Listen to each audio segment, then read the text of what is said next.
Olá, sejam todas e todos muito bem-vindas e bem-vindos ao Diga Educação. É com muito orgulho e satisfação que, a partir de agora, a gente conversa sobre esse tema tão pertinente para nós e, principalmente, para você que está aí do outro lado. Seja bem-vinda, bem-vindo. O Diga Educação está no ar.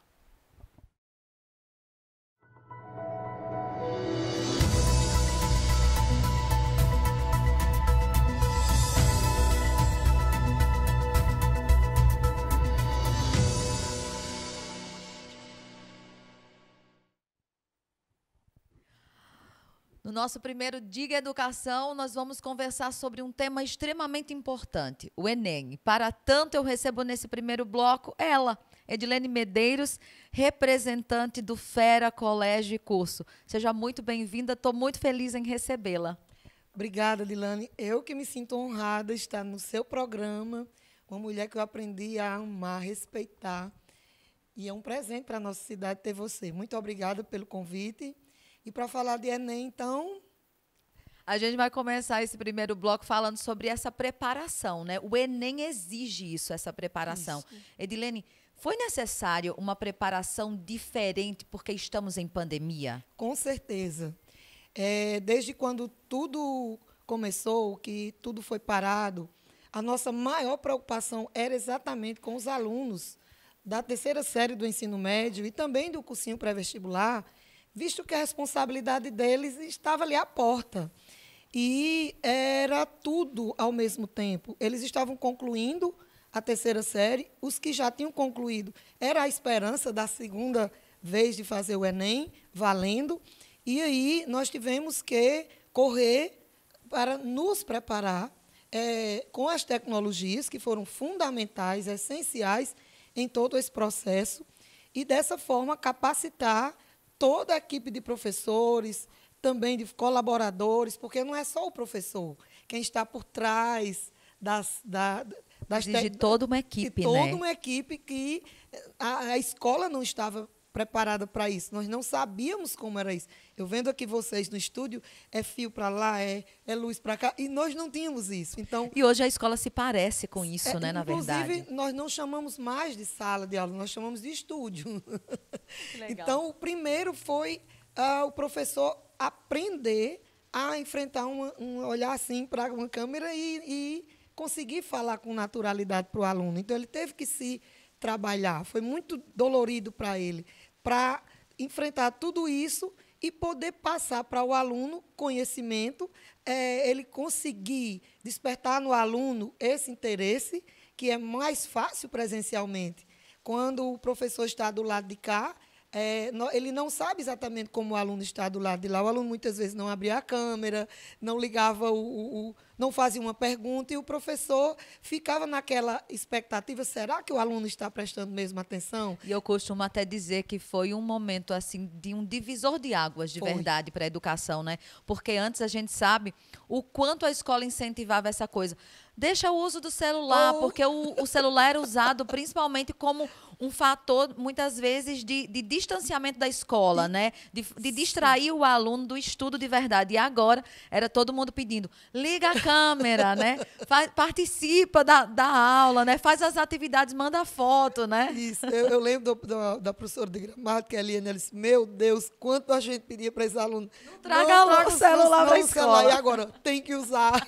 Ô, Edilene, inverso, né? você acredita que com esse processo, né, que a gente está vivendo da pandemia, a família, ela se aproximou mais da escola? Esse contato, né, de parceria escola-família, ele mudou? Ele ficou mais evidente? E nessa preparação para o Enem, foi também essencial? Foi essencial, óbvio, porque o aluno, ele não saía mais de casa. Ali era onde ele tinha tudo. Ele tinha a escola, ele tinha o lazer, ele tinha o momento dele também sozinho, que não sei se conseguia, não é aquele momento da solitude, não sei. E, naturalmente, nós entramos nos grupos de WhatsApp dos alunos, imagina aí. Tá? Então, a coordenação era diariamente, ela falava com os alunos, eu entrava nas aulas virtuais e consequentemente, nós entramos diretamente nas casas de cada um. E aí, naturalmente, a família pôde nos conhecer melhor também. Não é? Ela pode agora ver o professor, porque tem pai que quase não vai à escola, não sabe nem quem é o professor.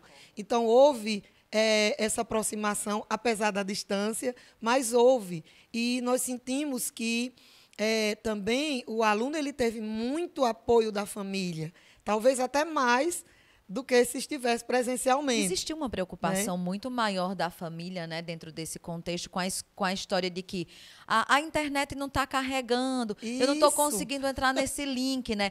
Então, eu observo, e aí eu falo por experiência própria, né? Eu sou mãe de um rapaz que está com 14 anos, vai fazer 15 agora, vivenciou o oitavo ano, e aí uma menina de 6 anos de idade que estava passando, que era o meu maior medo pelo primeiro ano, né? Que é quando estava para aprender a ler, para entender essa contextualização toda da educação que o primeiro ano traz, de muito forte. E aí, a nossa preocupação era muito essa, né? Quando caía muitas vezes a internet de David, que estava lá na cozinha, Anne chegava e dizia, mãe, a minha já caiu também. E precisava desse suporte, porque muitas vezes a família de verdade estava distante desses horários de fazer as tarefas, de vigiar, né? Eu sentia muita falta, principalmente nos grupos escolares, de ver os pais comentando sobre as atividades que estavam sendo feitas na escola. E lá em casa a gente tem muito esse hábito de acompanhar, de perguntar como foi, o que é que a professora disse. E na pandemia eu acho que a gente se aproximou ainda mais do estudo. É tanto que a gente pesquisava juntos. Na época de simulado de David, por exemplo, era uma loucura lá em casa para a gente poder entender o processo, ajudá-lo. E eu acredito que, por exemplo, né, os alunos que estão passando pelo Enem tiveram essa oportunidade de ver os pais ainda mais interessados pelo que eles estavam estudando, né? Exatamente. Não tinha como o pai não enxergar. Mesmo que ele não quisesse, ele enxergava. Quando você tocou aí que tem uma filha que estava no primeiro ano do fundamental, no processo de leitura, do letramento, eu quero só abrir um parênteses aqui, porque eu, como educadora, quando tudo isso deu início, as minhas maiores preocupações eram com 2 séries específicas. A série da alfabetização, que é a do primeiro ano, do fundamental, e a 3ª série do ensino médio. A da primeira série era exatamente porque eles estavam no processo de aprender a ler. Aí eu ficava, meu Deus, como vai ser isso? Não é? E da 3ª série era exatamente o ano das expectativas deles todos e das famílias. E eles não tiveram tempo nem de pensar, já mudou tudo. E chegarmos agora, nesse momento, onde já encerramos o ano e concluímos, e olhar para trás e dizer, poxa vida, graças a Deus, deu certo. Porque nós vimos que, lá na primeira série, do primeiro ano, do fundamental, as mães mandavam às crianças os vídeos das crianças lendo. Eu me emocionei, na noite do Natal, uma mãe mandou para mim um vídeo de uma criança lendo o discurso. A mãe fez o discurso, ela lendo, depois ela dançou a valsa com o pai. A coisa mais linda, viu? Acredito. E na 3ª série do ensino médio...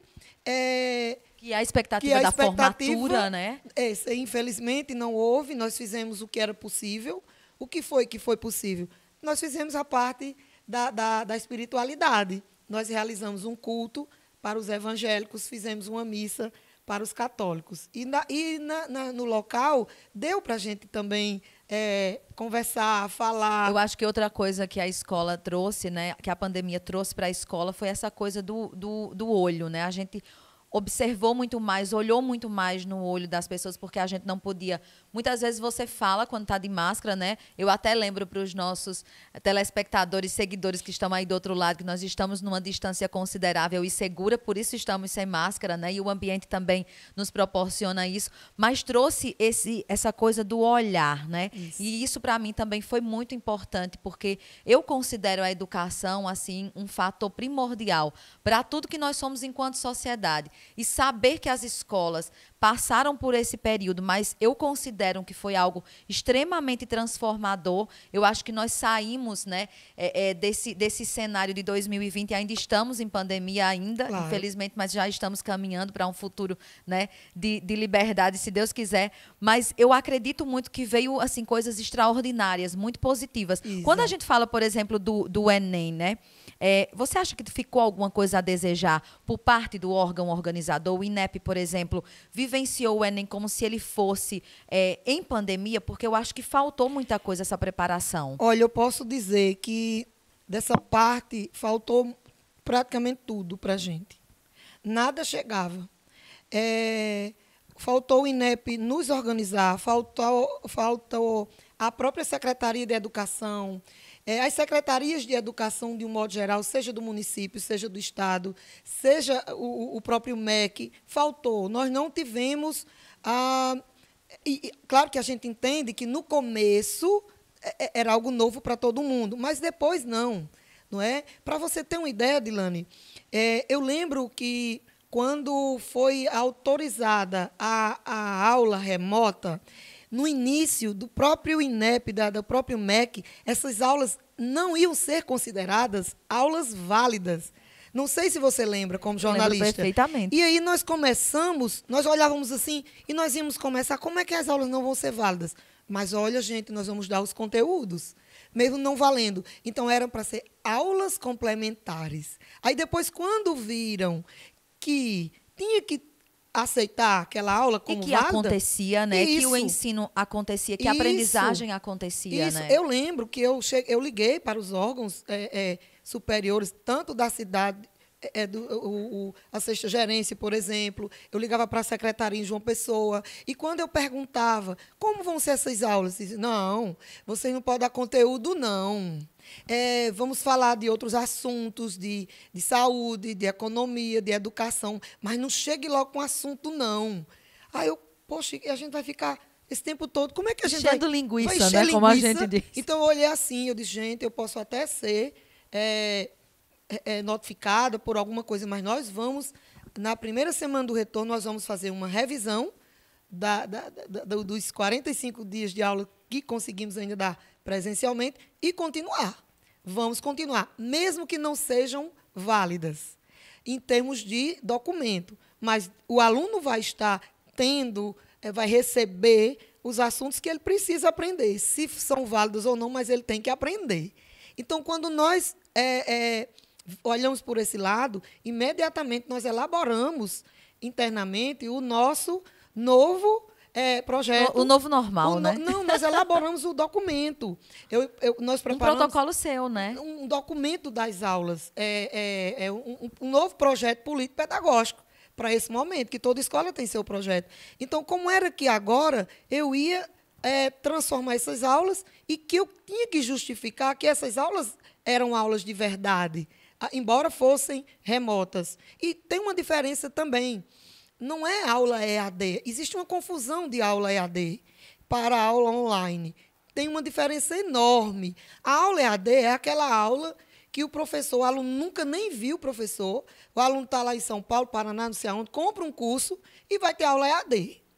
Mas é diferente com a aula online, que é com o próprio professor do aluno, ele ali interagindo com o aluno, ele tem já aquela... Existe uma conexão, a conexão, né? Exato. Então, ela é muito diferente. Então, por isso que eu nunca usei esse termo, aula EAD, porque nunca foi, nem é. Foram aulas ao vivo, online, como nós estamos aqui fazendo, né? Uma conversa e muitos seguidores do outro lado. Exato. Né? Então, e o mais importante era fazer o aluno despertar interesse para estudar e conseguir aprender alguma coisa. Ô, Edilene, né? Você fala muito do sentimento enquanto escola, né? Isso. O que vocês sentiram nesse início, né? Principalmente do primeiro até o terceiro ano do ensino médio, quando se disse... Possivelmente o Enem será digital, né? Ele será remoto, ele acontecerá de forma digital. O que aconteceu com esses alunos? Qual é esse sentimento? Veja bem, nós já tínhamos uma prática de realizar os nossos simulados e o sistema que nós usamos na escola, ele já tinha um sistema de simulado online para o ensino médio. Então, na verdade, não foi surpresa essa parte aí, porque o aluno ele já tinha essa prática de fazer. Já tem uma vivência, Já né? tem uma vivência. Principalmente aluno da segunda série e terceira, porque eles tinham estudado em 2019 e eles já tinham essa prática de fazer esse simulado. Porém, o da primeira série, não, porque ele estava entrando naquele sistema, vinha do 9º ano. Então, é dessa maneira que não foi, aí não foi complicado. Até porque essa juventude, para eles, essa parte... Eu acredito que foi muito mais difícil para o quadro de professores do que propriamente para os alunos, né? Com certeza. Eu fico pensando, durante todo esse processo que a gente vivenciou, né, em 2020, onde a educação precisou aprender. Hoje, por exemplo, em 2021, a gente está vivenciando o Enem agora, né? Tivemos essa primeira etapa. É exatamente sobre isso que estamos conversando. Você que chegou agora aí na nossa live. O nosso mote da nossa conversa de hoje é o Enem. Eu já estou aqui pedindo para você, inclusive, compartilhar com as pessoas que estão do outro lado, porque esse é um assunto muito pertinente. Acredito que as pessoas que já vivenciaram esse processo sabem da importância desse exame, né? E o quanto ele faz diferença de verdade para aqueles que querem e almejam estudar, fazer um curso superior. E, claro, eu acho que é o sonho, né? Embora tudo isso que tenha acontecido nesse processo e ainda vai acontecer no próximo domingo, todo mundo ainda continua com esse sonho de realizar o Enem, sabe o quanto ele é importante para a vida de quem quer continuar, né? Exato. O Enem, ele abre portas. As portas das universidades federais, as públicas do Brasil, tanto federais quanto estaduais, a grande maioria, o aluno só consegue entrar se for através do Enem. Os financiamentos para quem vai para as universidades privadas só se consegue também pelo FIES, né, pela nota do Enem. E também as bolsas do ProUni, que são também do governo federal, o aluno só consegue através das provas do Enem. Então, o Enem ele abre portas e o aluno, aquele aluno que se preparou, aquele aluno que se dedicou, ele realmente se sentiu muito prejudicado com tudo isso. Vai adiar? Não vai? Ia para maio, os alunos tiveram que votar. Né, se o Enem permaneceria em novembro, se iria para janeiro, se iria para maio. Então, foi muito complicado na cabeça desse adolescente, desse jovem, que ali eles estão também apostando o seu ideal de futuro, passar pela universidade dos seus sonhos, fazer o curso que ele ama. Quantos sonhos esses meninos não têm? E talvez no pensamento deles, ai, meu Deus, um balde de água fria, se não houver o Enem, como é que vai ser? Quanto mais adiar, será que vai dar certo? E se antecipar demais, não vai dar tempo de ver os conteúdos? Foi um dilema para eles, para a escola, de um modo geral, não é? Eu acredito. E a gente tem percebido, né, no último domingo acontecerão as provas. O que muda na sua logística, por exemplo? A última vez que nós nos encontramos e falamos sobre educação, né, anteriormente, estava me contando das diversas caravanas que estão organizadas para que todos possam vivenciar o Enem da melhor forma. O que muda do domingo passado para o próximo? O que muda é o seguinte, as provas do próximo domingo, ela será de matemática, 45 questões de matemática, e as provas de ciências da natureza, mais 45 questões que entram biologia, física e química. Domingo passado foi a redação, tão esperada, com um tema que eles amaram, porque envolveu a questão da saúde emocional, da saúde mental, tão em alto para todos nós. Teve a prova de linguagens e suas tecnologias e de ciências humanas, domingo passado. Então, agora é o inverso. Agora, realmente... É a hora dos números, agora né? É a hora dos números. Então, essa logística na escola, ela mudou tudo, porque enquanto semana passada eles só tiveram aulas voltadas para a prova do domingo, que era com a redação, com a literatura, com a gramática, enfim, essa semana agora não. Eles só estão tendo aula com a equipe de matemática, a equipe de física, biologia e química, para as últimas revisões, para que eles cheguem no domingo mais tranquilo, mais seguro, e dizendo assim, graças a Deus consegui revisar tudo. E venci, né? Isso.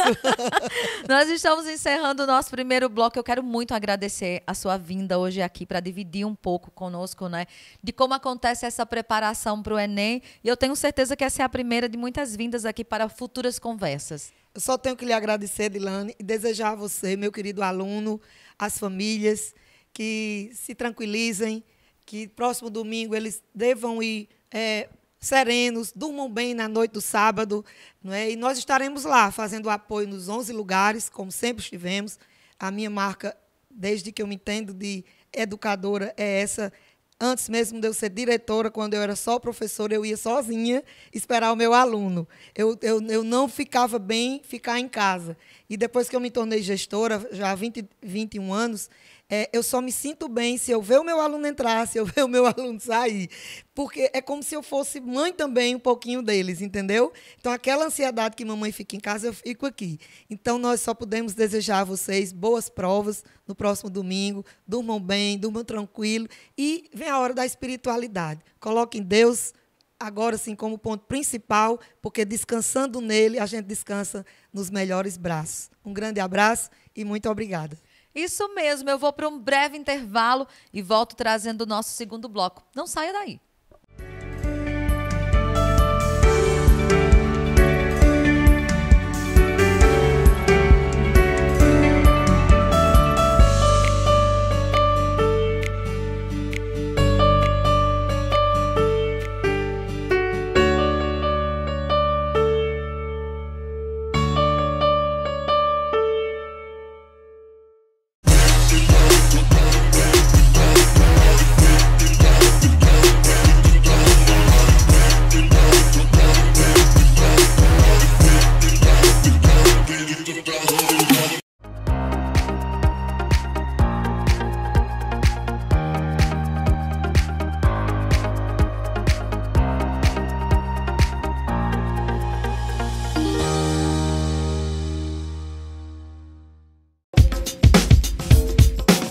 I do the hoopa papa.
De volta com o nosso Diga Educação e no programa de hoje a nossa conversa é sobre Enem. Isso mesmo, eu já quero aqui agradecer o carinho de todos que estão aqui, ó.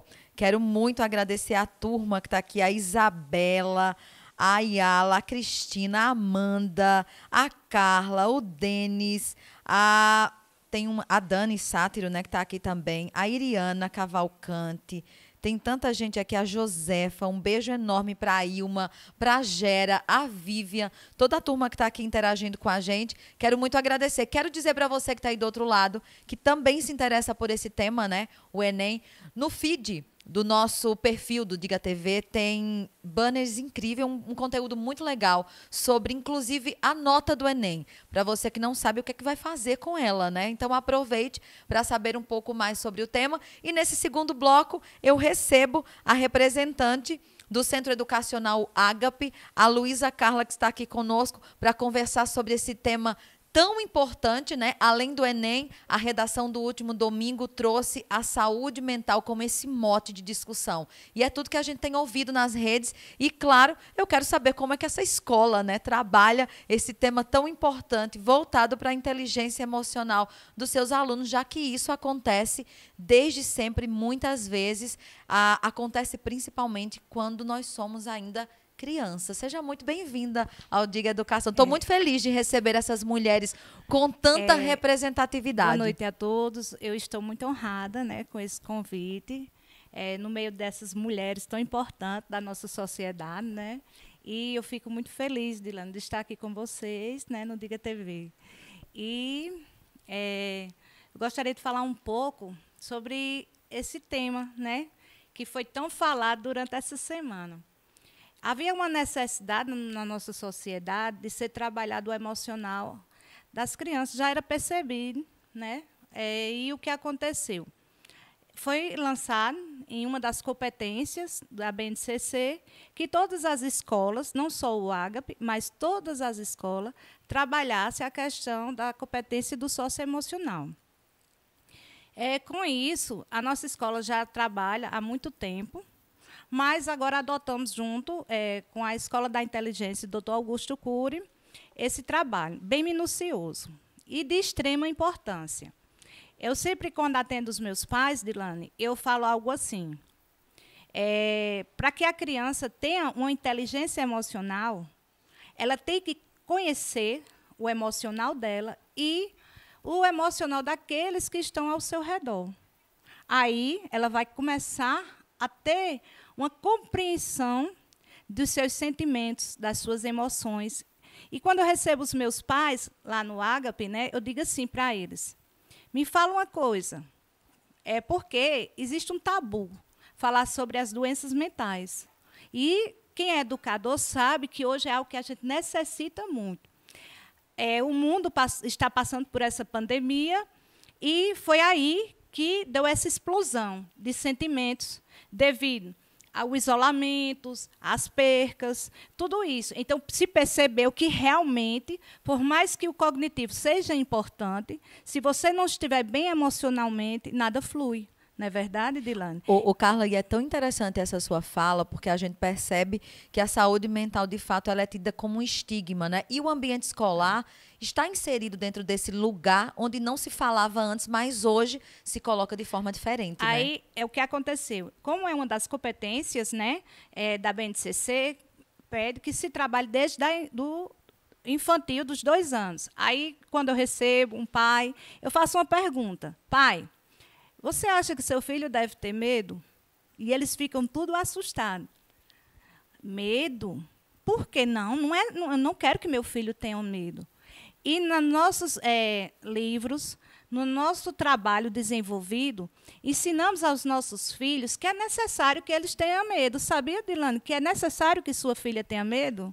Agora, existem os medos bons, os medos saudáveis e os medos não saudáveis. E eu vou mostrar a você como isso influenciou agora no Enem.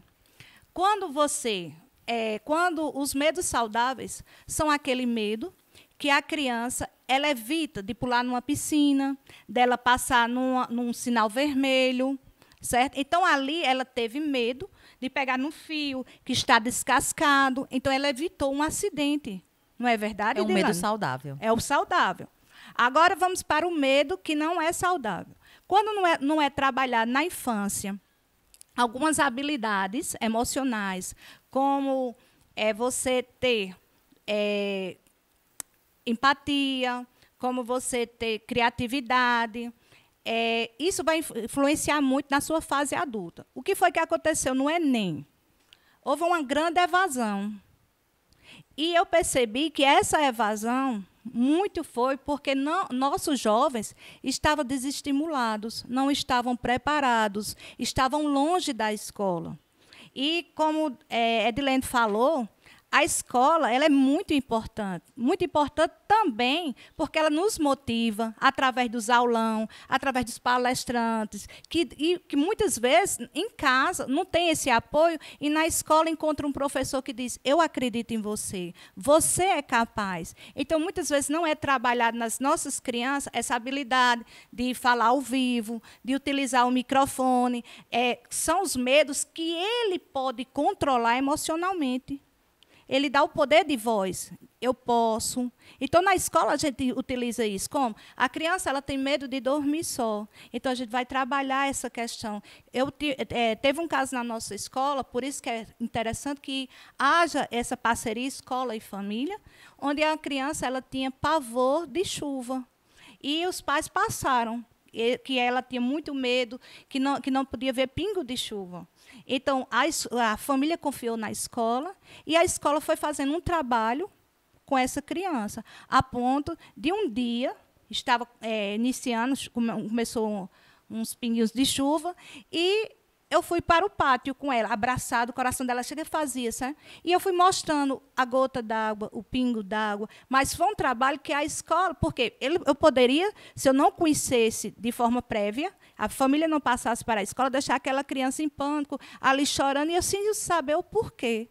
Mas a família, junto com a escola, superou esse trauma dele. Eu tenho observado que quando a gente fala, por exemplo, dessa inteligência emocional, né, dessa saúde mental, a gente consegue entender o que é de fato estar saudável, né?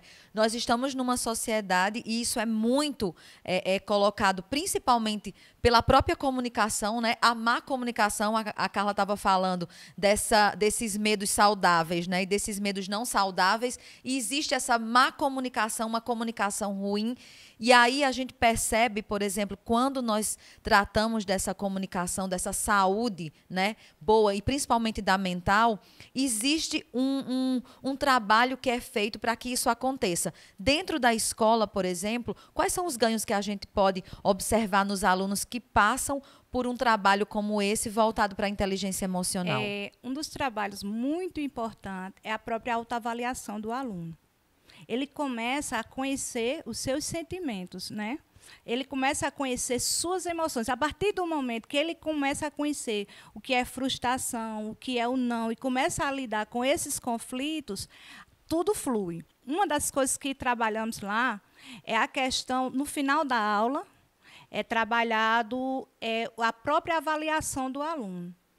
Não espera que o professor avalie, você foi bom, você não foi tão bom, não. Quando é no autoconhecimento, o autoconhecimento. Né? Quando o término da aula, ele faz a sua própria avaliação, cada um de forma individual, e compartilha. Lá existe o termômetro, né, dos sentimentos, o termômetro das emoções, e ele chega lá e coloca no nível que ele foi lá nesse exato dia. Então, quando ele faz seu autoconhecimento, a sua autoavaliação, você já imaginou um jovem fazendo sua autoavaliação? Você imaginou um jovem entendendo o porquê de um não, quando chega o momento certo de receber um não? Porque não é fácil eles receberem um não, não é verdade? Então, é interessante que isso se aprenda desde a infância. E eu acredito que isso foi algo de extrema importância agora nesse vestibular. Essa evasão, eu acredito que foi o falta de preparo, esses 10 meses que esses alunos estão distantes da escola. Carla, a gente observa que esse trabalho é um trabalho desenvolvido na escola, mas em parceria com a família sempre, né? Sempre. É interessante que todas as escolas, elas quebrem as muralhas e permitam que seus pais entrem dentro da escola. Dilane, todo esse trabalho ele é feito através do diálogo. Quando você conversa com o pai, você vê a participação do dia a dia. Quando você explica o objetivo de cada coisa, o porquê, e algo que eu falo muito com os meus pais, é que eles têm um papel importantíssimo na infância dos filhos dele. É colecionar as memórias. Porque não sabemos até que exato momento estaremos aqui, junto com os nossos filhos. Então, temos que todas as oportunidades, fazer com que eles tenham tempo de qualidade com os nossos filhos. É algo muito interessante. A nossa escola ela tem um costume de desfilar no dia 7 de setembro. E muitas pessoas perguntam assim, mas, Carla, por que você ainda permanece? É trabalhoso, tem um gasto. Eu disse, porque eu quero colecionar memórias na vida dos nossos alunos. E algo que me chamou muita atenção é que eu recebi um médico lá, que ele foi um pai da escola, né? E ele, nesse desfile, ele desfilando com o filho dele, do infantil, e ele disse que cada vez que passava ali na avenida, ele lembrava da infância dele. E foi uma das coisas que ele se apaixonou. Também temos o Dia da Família, que vai o avô, a avó. Então, a gente quebra as barreiras. A família passa a participar do que está acontecendo dentro da escola. A gente não vai só ver em uma reunião, não. Os eventos, a gente pede que a família seja participativa. Agora, na pandemia, não poderia ter a festa da colheita, não poderia ter o desfile, não poderia ter o Dia da Família, que eles amam. E o que foi que a escola realizou? Realizou a gincana. Por quê?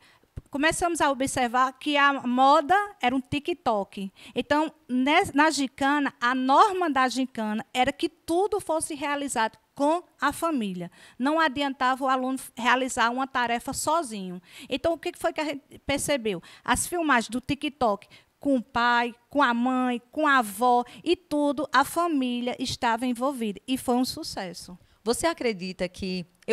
Eu particularmente acredito nisso, né?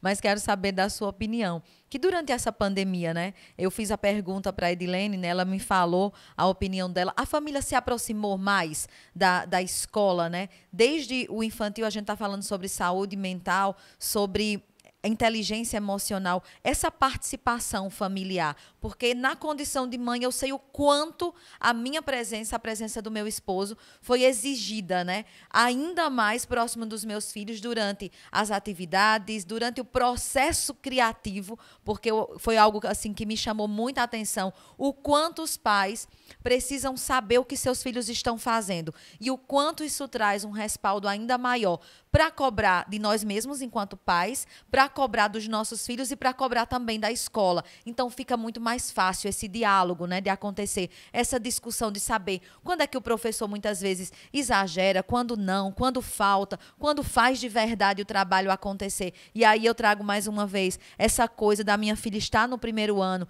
e ela terminar 2020 lendo muito, mas muito bem. E é muito importante isso para mim, porque foi um dos meus maiores medos durante a pandemia, era saber o quanto, né, o ano estar no primeiro ano era importante para ela. E aí terminar 2020 com todo o aporte que nós tivemos de educação e ver os meus filhos onde eles estão, para mim é muito importante, mas eu sei que essa presença familiar, ela é um suporte essencial para que esses estudantes, esses alunos cresçam. E com a saúde mental não é diferente, né? Eu acredito assim que essa pandemia fez com que as pessoas se reinventassem. A escola, principalmente, a escola, né? Se reinventasse, os pais se reinventassem, porque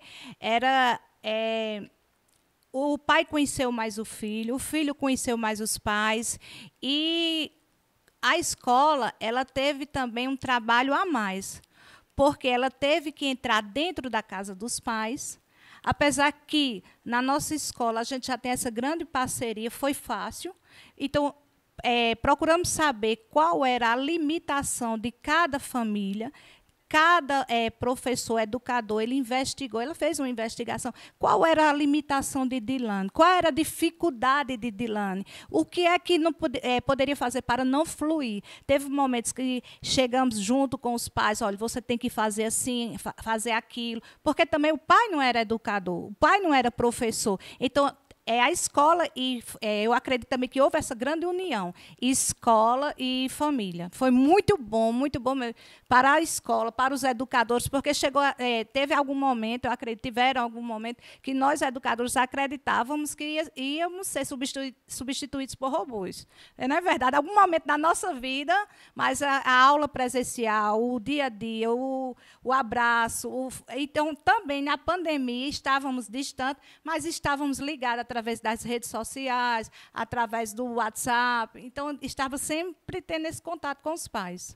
eu tô rindo aqui porque eu lembro, né, de um grupo do meu filho, e aí a pergunta no grupo era, né, quem é que quer, como, vocês querem que voltem às aulas? E aí David, né, chegou para mim bem animado, disse, mãe, eu tô impressionado. Eu disse, com que? Ele disse, porque a gente só pensava em ficar de férias, a gente agora quer ir para a escola. É verdade. E aí a gente conversava sobre isso, né? Sobre o quanto a escola realmente é esse espaço libertador, né? Carla, eu quero muito agradecer a sua vinda aqui. Eu que Como disse no nosso primeiro bloco, eu tenho certeza que esse é o primeiro, né, de muitos espaços que a gente terá para conversar sobre educação. Esse é o meu desejo, que a nossa cidade seja reconhecida como um centro educacional, entendeu? E isso que eu mais desejo. Então, assim, eu estou muito feliz por esse programa, viu? Um grande abraço, Dilane. Pois é, e eu vou para o terceiro bloco. Tem mais uma convidada daqui a pouco. Não saia daí, porque a nossa conversa, tenho certeza, que também está fazendo a diferença, né? Como a educação faz a diferença em todas as vidas, deve estar fazendo na sua também. Eu volto já.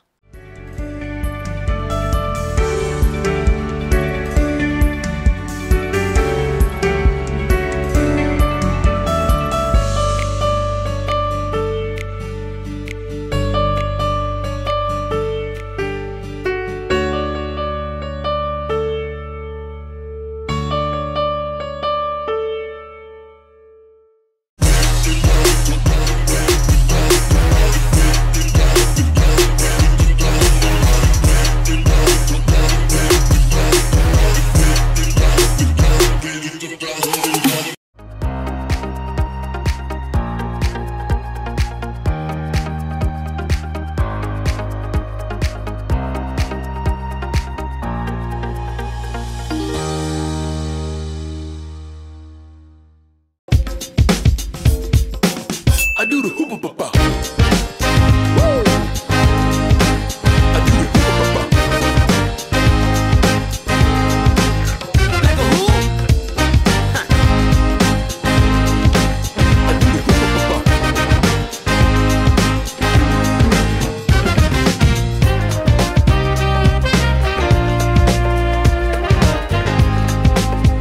Who's gonna make ya? Louise.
De volta com o nosso Diga Educação, já conversamos sobre a preparação, falamos sobre o tema da redação, né, no domingo passado, e agora é hora de falar sobre expectativa, né, para o próximo domingo.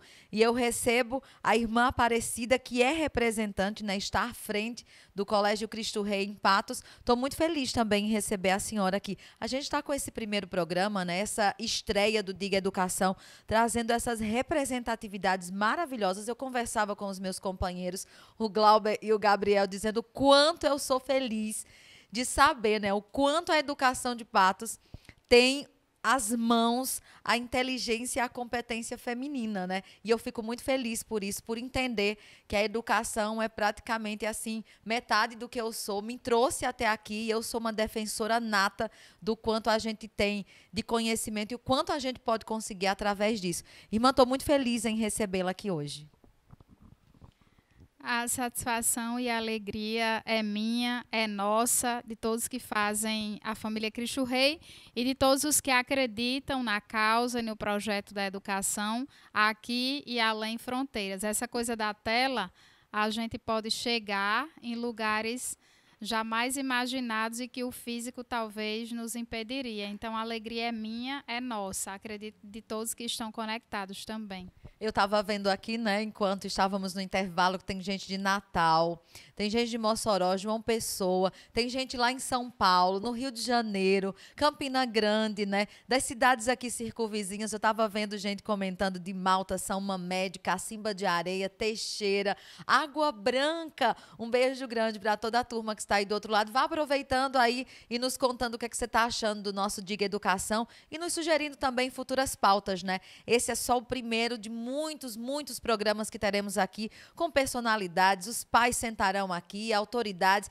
Então, esse é um programa onde, claro, a sua participação, você que está do outro lado, também estará conosco aqui fazendo ele acontecer. Irmã, qual foi a maior dificuldade encontrada na sua ótica em vivenciar o processo do Enem dentro dessa logística toda que estamos vivendo com a pandemia? Um dos grandes entraves e um dos grandes desafios é que os alunos seriam submetidos a um exame nacional com todo o desgaste de tempo, o nível de cobrança da mesma forma, uma vez que o processo de preparação, longe de ser da mesma forma como estávamos acostumados. Então, é como se o ensaio foi bem diferente, mas a apresentação seria a mesma nos moldes antigos do que podemos dizer sem pandemia. Então, se submeter a tantas horas de uma prova com o limite de tempo, com o desgaste de ter foco, de ter concentração, para os alunos do Brasil, de um país com dimensões continentais, quando as condições de preparação foram as mais adversas possíveis. Aquele aluno que teve o foco, que teve uma boa internet, que fez o seu caminho de preparação com foco e com as condições necessárias, competiu com aquele que teve que estudar com o celular da vizinha, com aquele que não tem celular. Então, essa realidade de preparação acabou sendo um entrave diante de um país que faz o mesmo exame, mesmo com dimensões continentais. Então, as condições de preparação foram as mais diferentes possíveis, mas foram submetidos ao mesmo exame, nos mesmos moldes. Então, isso acabou sendo um mega desafio que nós enfrentamos, porque redesenhamos os nossos processos e iremos vencer, mesmo que alguns inevitavelmente ficarão para trás. Esse é o Brasil. Falando dessas aulas remotas, né, o quanto elas ajudaram e atrapalharam na sua ótica? Porque a gente percebe, por exemplo, na sua fala é muito bom citar, né, todos os desafios que são vistos. Claro que existe um esforço enorme da família, do próprio aluno, mas o quanto essas aulas remotas, né, ajuda, atrapalha nesse processo? No meu ponto de vista, elas podem ter colaborado, contribuído, por vezes não, sempre, era a única possibilidade. Então, tentamos e nos esforçamos ao máximo as nossas escolas para fazerem o melhor dentro do que é possível.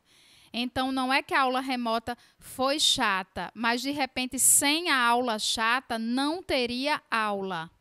Então, no formato de que as aulas remotas foram possíveis como única alternativa, elas ajudaram aquele aluno com o foco de uma disciplina mais clara, com aquele que por vezes chamamos o aluno nerd, aquele que tem disciplina, que faz o seu horário, que constrói sua meta, que sabe onde quer chegar. Ele não teve aquele colega para distraí-lo, ele, de repente, não teve aquela conversinha de sala de aula que poderia tirá-lo do foco. Em contrapartida, ele também não teve o ombro amigo, ele não teve o sorriso nos momentos do pátio, no intervalo, ele não teve essa troca de olhar no olho do professor, porque isso também gera riqueza.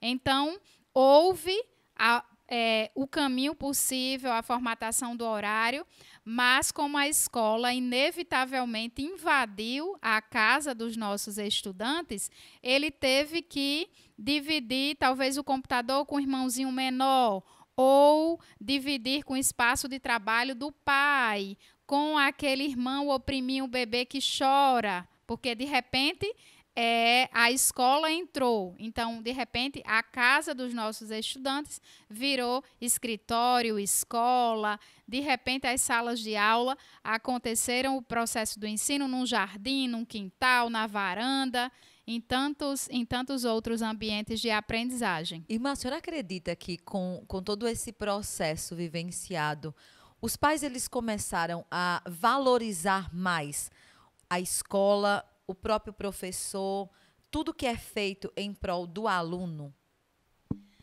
Sim, alguns pais, bem no início, mas talvez eles não tenham se percebido do quanto eles, por um momento, imaginaram, meu Deus, aquela professora é mágica, eu com 2 crianças não consigo.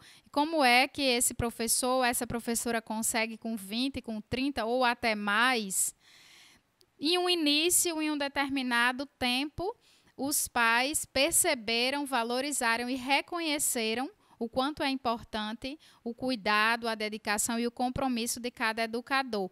Porém, algumas famílias também perceberam ou se depararam com a realidade de ter que se colocar no lugar do educador sem o menor tempo e a condição de se preparar.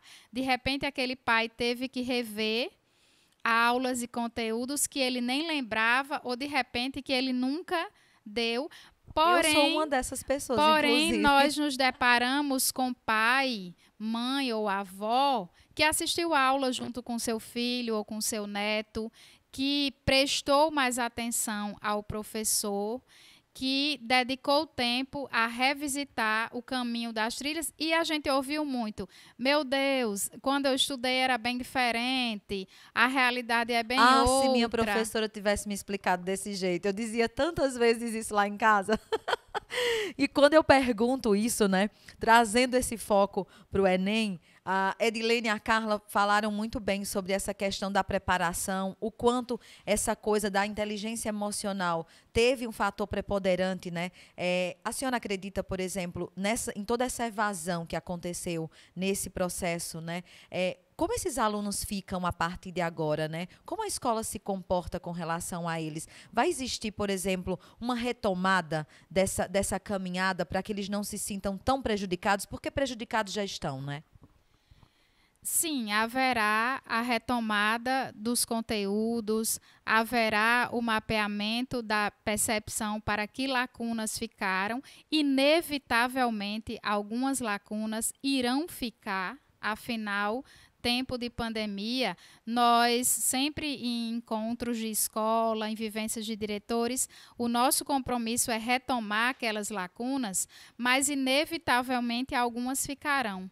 Porque quando 2021 entrou, que o calendário virou, 2020 já não existe, exceto nas nossas memórias e lembranças. Ficarão algumas lacunas, porém o compromisso da nossa escola, como de todas as escolas do Brasil, é que essas lacunas sejam retomadas. Porém, um detalhe que é importante que a gente lembre, existem aprendizados de ordem emocional que foram possíveis, que sem a pandemia não seria possível. Vários estudantes, várias crianças aprenderam a fazer uma nova receita com a avó, aprenderam a dar mais atenção ao idoso, aprenderam a se importar mais com a família, a valorizar aquilo que é importante e que tem. Eu estava lendo um post esses dias que 2020 foi o ano que você teve que adiar muitos planos e que talvez você não deu para fazer grandes conquistas, mas foi o tempo de você olhar para si, dentro do seu espaço, e agradecer pelo que foi possível construir até ali. De repente, eu não fiz grandes viagens, mas a vida me forçou a fazer uma viagem dentro de mim mesma, a revisitar os meus conceitos, a ver de fato o que é essencial, a ver o que é aparência e essência, tudo a ver com o tema do Enem, tudo a ver com a saúde mental e tudo a ver com o fator importantíssimo para vivermos no dia de hoje, chamado equilíbrio emocional. Mesmo as pessoas com um nível de coeficiente, um nível cognitivo altíssimo, sem a capacidade de relacionar-se com o outro, sem o equilíbrio emocional, pode ser que resulte em projetos extremamente frustrantes e que podem até fazer com que a pessoa possa não trilhar aquele caminho. Inclusive, várias pesquisas dizem que grande parte dos profissionais eles são contratados pelo que eles podem fazer em nível tecnicamente, mas são demitidos por não saberem se relacionar ou por não cuidar do seu equilíbrio emocional. Perfeito, né? E eu acredito muito que quando a gente fala dessas mudanças todas que aconteceram com o quadro, né, de alunos, de estudantes, a gente também precisa citar nas transformações que foram feitas na própria docência, né? Nos professores, nesse quadro organizacional escolar. As pessoas não chegaram, né? Esses profissionais não chegaram agora, em 2021, da mesma forma. Essa vivência aconteceu dentro da escola para os alunos em suas casas, com as suas famílias, mas também a expectativa é outra por parte dos professores. Concorda com isso? Sim, a pandemia, ela causou grandes reviravoltas, impactos na Paraíba, no Nordeste, no Brasil e no mundo, e no ser humano. Aqueles que se permitiram viver essa experiência de transformação que a pandemia trouxe e proporcionou, certamente sairá com um resultado positivo. Desde que você se permita passar, porque se formos fazer uma pipoca, o milho ele vai. Aqueles viram pipoca, mas outros não, porque talvez não se permitam passar pela experiência da transformação. A maior dificuldade nessa pandemia foi colocar o professor de frente com uma câmera? Ou a maior dificuldade foi gerar esse conteúdo pedagógico, né, para alunos que eles não estavam vendo? Eu estava fazendo um comparativo esses dias, né? Os músicos, todas as vezes que falavam nas suas lives, diziam que a maior necessidade que eles sentiam quando cantava era que alguém aplaudisse, que alguém gritasse o nome da próxima música, que cantasse junto com eles, porque muitas vezes eles estavam todos de fone e não escutavam nada, né? Então, sentiam essa necessidade de estar próximo, aquele calor humano, né? Eu pergunto para a senhora na condição de gestora, mas eu sei que a sua vivência é muito também em sala de aula, acompanha, a pandemia fez com que muitos dos profissionais estivessem em grupos de alunos, acompanhando como as coisas acontecem. Então, qual era a maior necessidade do professor nesse momento? Era, de fato, a maior dificuldade? Era estar nesse mecanismo tecnológico para transferir esse conhecimento, ou era gerar esse conhecimento de uma forma que pudesse engajar, que fizesse com que isso acontecesse? Pelas conversas, pelo diálogo, pela caminhada percorrida, o maior desejo do profissional, do professor, era conviver, sentir de perto e perceber essa troca de energia tão positiva dele com o aluno. Eu brinquei esses dias conversando com um aluno, dizendo: aquele professor que um dia você disse que ele era muito chato, nunca você desejou tanto aquela aula, mesmo do professor mais chato, porque às vezes, a gente na vida valoriza quando perde. Então, o maior desejo do professor era sentir de perto e viver essa energia, essa troca, esse entusiasmo que a relação perto do outro, de fato, acontece.